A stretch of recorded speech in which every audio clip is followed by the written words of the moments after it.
મોહિની એટલે મોહ પમાડનારી નહીં, પણ મોહમુક્ત કરનારી. રાગ, દ્વેષ અને મોહ જ પાપરૂપી અંધકારના કારણભૂત છે. તેને દૂર કરવાથી જ ધર્મનો પ્રકાશ ફેલાય છે. રાત્રિના પહેલા પ્રહરમાં દરેક જાગે, બીજા પ્રહરમાં ભોગી જાગે, ત્રીજા પ્રહરમાં ચોર જાગે અને ચોથા પ્રહરમાં યોગી જાગે. યોગ અને ભોગ એક જ છે. વ્રતી જ્યારે સાધનાની ચરમસીમા પર પહોંચી જાય છે ત્યારે યોગની સીમા આવી જાય છે. એનું મન મોહથી મુક્ત બની જાય છે. મોહની ક્ષણ પણ ચારિત્ર્યથી જીતી શકાય છે. મોહની ક્ષણ દરેકના જીવનમાં આવે છે. કામાસક્તિ સંસારનું મોટું આકર્ષણ છે. શ્રીકૃષ્ણ ભગવાને સ્ત્રીઓના સંગે રહીને કામને જીત્યો હતો અને નૈષ્ઠિક બ્રહ્મચર્ય વ્રત રાખ્યું હતું. શ્રી રામે કહ્યું, ભગવાન, જે બધાય પાપોનો ક્ષય અને બધા પ્રકારના દુઃખોનું નિવારણ કરનાર વ્રતોમાં ઉત્તમ વ્રત હોય એ હું સાંભળવા ઈચ્છું છું. વશિષ્ઠજી બોલ્યા, શ્રી રામ, તમે ઘણી ઉત્તમ વાત કહી છે. મનુષ્ય તમારું નામ લેવાથી બધા પાપોથી શુદ્ધ થઈ જાય છે. છતાં પણ લોકોના હિતની ઈચ્છાથી હું પવિત્રમાં પણ પવિત્ર ઉત્તમ વ્રતનું વર્ણન કરીશ. વૈશાખ માસમાં શુક્લ પક્ષમાં જે એકાદશી આવે છે એનું નામ મોહિની છે. એ બધાય પાપોનું નિરાકરણ કરનારી એકાદશી છે. એના વ્રતના પ્રભાવથી મનુષ્ય મોહજાળ અને પાપોના સમૂહથી છુટકારો મેળવી લે છે. સરસ્વતી નદીના રમણીય તટ પર ભદ્રાવતી નામની એક સુંદર નગરી આવેલી છે. ચંદ્રવંશમાં ઉત્પન્ન થયેલા અને સત્ય પ્રતિજ્ઞ ધૃતિમાન નામના રાજા ત્યાં રાજાઈ કરતા હતા.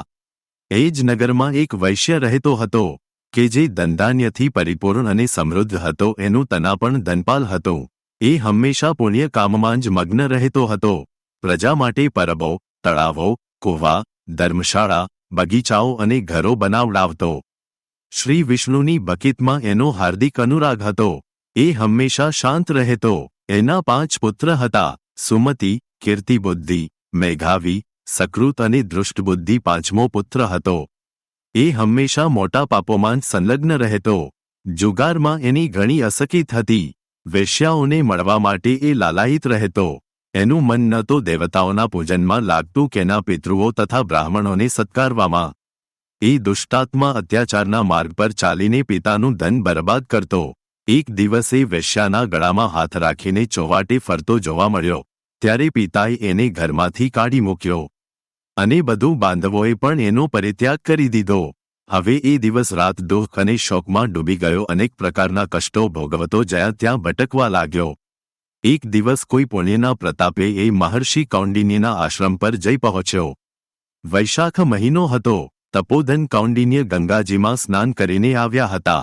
દુષ્ટબુદ્ધિ શોકથી પીડિત થઈને મુનિવર પાસે ગયો અને હાથ જોડીને તેમની સમક્ષ ઊભો રહીને બોલ્યો, બ્રાહ્મણ, દિવ્ય શ્રેષ્ઠ, મારા પર કૃપા કરીને કોઈ એવું વ્રત બતાવો કે જેના પુણ્યના પ્રભાવથી મારી મુક્તિ થાય.